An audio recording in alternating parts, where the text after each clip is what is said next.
Server fired after receiving $10,000 tip, but owner says it has nothing to do with the viral gesture, purely a business decision.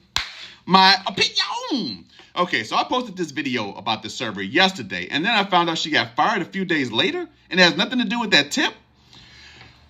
Detective Royal on the scene. Let's go ahead and figure out this puzzle, shall we?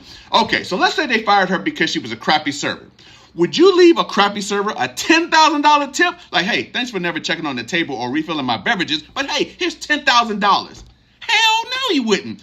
Or let's say she's always late, but she just gave a $10,000 tip with everyone that worked there. She would have had some good graces. Like, all right, now, just because you split that $10,000 with us doesn't mean that you shouldn't be here on time. I need you here on time, but not getting fired. How about this, though?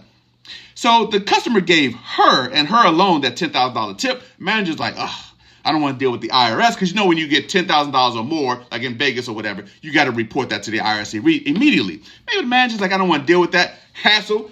Makes this pure business decision, decides to split it amongst the other servers so it flies under the IRS radar. Server clearly has some choice words, justifiably, and the manager decides to fire a few days later. Now that fits perfectly.